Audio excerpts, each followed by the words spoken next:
अगली खबर की ओर बढ़ते हैं जो आ रही है मथुरा से। आपको बता दें कि मथुरा से बड़ी खबर, जहां बीजेपी नेता के भतीजे की गोली मारकर हत्या कर दी गई है। ये बड़ी खबर है मथुरा से। आपको बता दें कि वो दशहरा पर चाचा के घर मेला देखने आया था। भतीजे का नाम अजीत बताया जा रहा है और छाता स्थित होटल में ये झगड़े के बाद उस पर हमला किया गया। घर लौटते समय बदमाशों ने अजीत को गोली मार दी। बड़ी खबर हम आपको बता रहे हैं मथुरा से, जहां पर बीजेपी नेता के भतीजे अजीत को गोली मारकर उसकी हत्या कर दी गई है। दरअसल अजीत अपने चाचा के घर दशहरा मेला देखने आया था और छाता स्थित एक होटल में कुछ लोगों के साथ उसका झगड़ा हुआ। झगड़ा वहां पर निबट गया, लेकिन उसके बाद घर लौटते समय बदमाशों ने अजीत को गोली मार दी। गोवर्धन छाता फ्लाईओवर के नीचे बदमाशों ने ये गोली उसको मारी और फिलहाल अजीत की हत्या को लेकर ग्रामीण जो हैं उनमें आक्रोश का माहौल है। आक्रोशित ग्रामीणों ने परिजनों के संग थाने में पहुंचकर न्याय की मांग की है। पुलिस ने फिलहाल शव को पोस्टमार्टम के लिए भेज दिया है। ये पूरा मामला छाता कोतवाली क्षेत्र स्थित गोवर्धन मार्ग का बताया जा रहा है, जहां पर बीजेपी नेता के भतीजे की गोली मारकर हत्या कर दी गई है। तो मथुरा से बड़ी खबर हम आपको बता रहे हैं। दशहरा मेला देखने आया अजीत बीजेपी नेता का भतीजा था, जिसको देर रात छाता स्थित होटल में एक झगड़े के बाद गोली मार दी गई।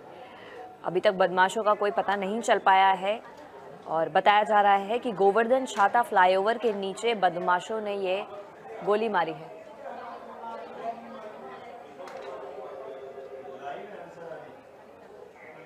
वीर नारायण शर्मा हमारे संवाददाता इस वक्त मथुरा से हमारे साथ जुड़े हुए हैं। वीर, फिलहाल इस पूरी खबर पर क्या अपडेट आ रही है कि क्या बदमाशों का पुलिस अभी तक पता लगा पाई है वहां पर?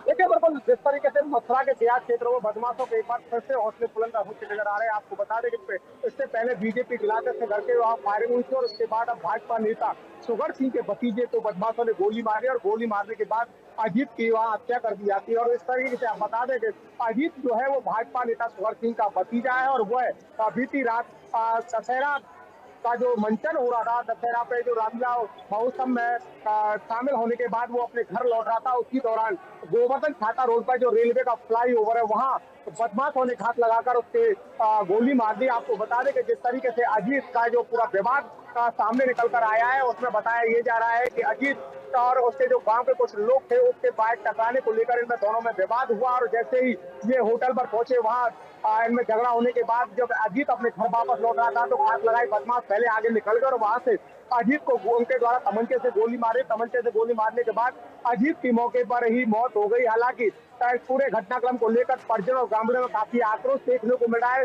परिजनों के साथ जो ग्रामीण है वो थाना छाता कोतवाली पहुंचे और लगातार न्याय की गुहार लगा रहे। हालांकि 4 नामजदों के खिलाफ परिजनों की तहरीर पर पुलिस ने मुकदमा दर्ज कर दिया, लेकिन अभी भी जो हत्यारोपी है वो पुलिस की पहुंच से बाहर घूम रहे हैं। तो इस तरीके से लगातार छाता विधानसभा क्षेत्र में एक के बाद एक लगातार गोलीकांड की जो घटना है वो लगातार सामने आ रही है और पुलिस जो है वो खाली हाथ धरे बैठी है। कहीं भी अभी तक जो बदमाश है उन पर प्रभावी कार्रवाई नहीं हो पाई और इस पूरे घटना में जो बदमाश शामिल है उनकी अभी तक गिरफ्तारी नहीं हो पाई है, क्योंकि बीती रात से ये गोलीकांड हुआ। गोलीकांड में भाजपा नेता के भतीजे की हत्या कर दी जाती है और हत्या के जो आरोपी है अभी भी पुलिस की पकड़ से बाहर घूमते हुए नजर आ रहे। कहीं ना कहीं जिस तरीके से बदमाशों के जो हौसले हैं वो मथुरा में बुलंद होते नजर आ रहे हैं। जी जी वीर, और ये जो लगातार गोलीकांड के जो मामले हैं वो सामने आ रहे हैं और आम लोगों की तो दूर की बात है, यहाँ पर नेताओं के परिजनों को भी नहीं छोड़ा जा रहा है। तो क्या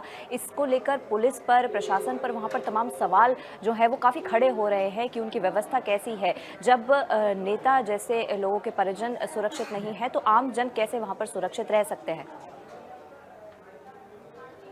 कहीं ना कहीं पुलिस की कार्यशैली पर सवाल जरूर उठ रहा है, क्योंकि जिस तरीके से जो थाना अध्यक्ष है वो मठाधीश बने बैठे और इनका वही कारण है कि इनके खिलाफ जो उच्च अधिकारी है वो कार्रवाई नहीं करते। यही वो कारण है कि बदमाशों के हौसले लगातार बुलंद होते नजर और साथ साथ छाता में एक सप्ताह पहले भाजपा जिलाध्यक्ष के घर पर बाकायदा फायरिंग होती है। फायरिंग के मामले में जो मुख्य आरोपी है वो पुलिस के पहुंच से अभी भी दूर नजर आ रहा है। और अब शाखा के इस तरीके से भाजपा नेता जो सुगर सिंह है उनके भतीजे पे गोली मारकर हत्या कर दी जाती है। और हत्या के जो आरोपी है वो भी अभी तक पुलिस की पकड़ से बाहर साफ तौर से नजर आ रहे हैं। और लेकिन अभी तक जो पुलिस के अधिकारी है, जो संबंधित पुलिस है, पुलिस चौकी इंचार्ज है, थाना अध्यक्ष है, उनके खिलाफ कोई कार्रवाई अभी तक तय नहीं की है। क्योंकि जिस तरीके से बदमाशों के हौसले बुलंद नजर आ रहे हैं, उन पर कहीं ना कहीं पुलिस पर कार्रवाई होगी तभी कहीं इन पर अंकुश लगता नजर आएगा। क्योंकि पहले मुख्यमंत्री योगी आदित्यनाथ साफ तौर से कह चुके थे कि कहीं भी अगर लूट, डकैती, हत्या जैसी वारदात या कोई दुष्कर्म जैसी घटना संज्ञान में आती है तो संबंधित थाना अध्यक्ष और संबंधित सर्किल के जो सीओ है उनके खिलाफ कार्रवाई की जाएगी। लेकिन बीते कुछ वर्षों से पुलिस के जो अधिकारी हैं उनके खिलाफ ना तो कोई कार्रवाई हुई है और ना ही उन्हें जिस तरीके से ट्रांसफर पोस्टिंग उनके खिलाफ जो होती चली आ रही है, निलंबन की कार्रवाई होती है, वो देखने को मिल रही है। तो कहीं ना कहीं जो पुलिस के जो थाना अध्यक्ष है वो मठाधीश बने हुए हैं। उनकी लापरवाही के चलते ही लगातार जो घटना है उनमें इजाफा होता हुआ नजर आ रहा है। हालांकि जिस तरीके से हत्या की वारदात हुई है, पुलिस ने FIR जरूर दर्ज कर दी है, लेकिन ना तो पुलिस के जो संबंधित थाना अध्यक्ष है, चौकी इंचार्ज है, भूमि कांस्टेबल है, उनके खिलाफ कोई कार्रवाई हो और ना ही बदमाशों को अभी तक पकड़ा गया है। अब देखना यही होगा कि क्या भाजपा नेता के भतीजे की हत्या के मामले में जो बदमाश है वो कब तक गिरफ्तार हो पाते हैं। और इस पूरे घटनाक्रम में जो दोषी पुलिसकर्मी है, क्योंकि कहीं ना कहीं जब हत्या जैसी वारदात हुई है तो कहीं ना कहीं थाना अध्यक्ष की इसकी जिम्मेदारी है, सर्किल के सीओ की इसकी जिम्मेदारी है, क्योंकि जघन्य घटना है। अच्छा, भाजपा नेता जी वीर, आपका बहुत बहुत शुक्रिया इस तमाम जानकारी के लिए।